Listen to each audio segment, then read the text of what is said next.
previous versions of Photoshop, the way to resize the brush was to tap the bracket keys.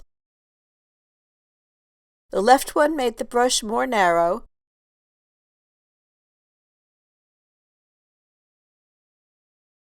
and the right one widened it.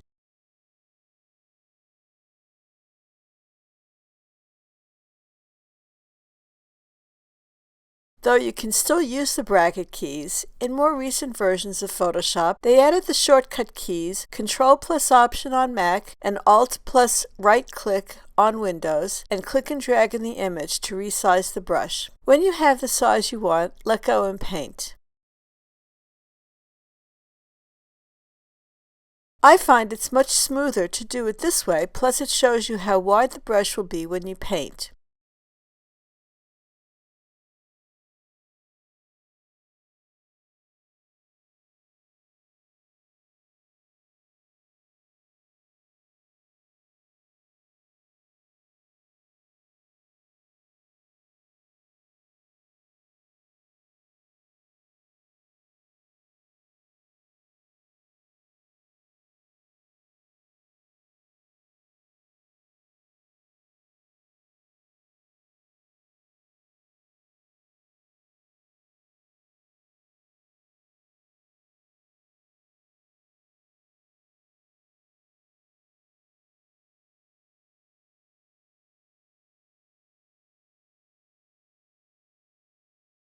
For more information about turning photos into paintings in Adobe Photoshop and Corel Painter, please visit the Artistry Academy at karensperling.com. Happy painting!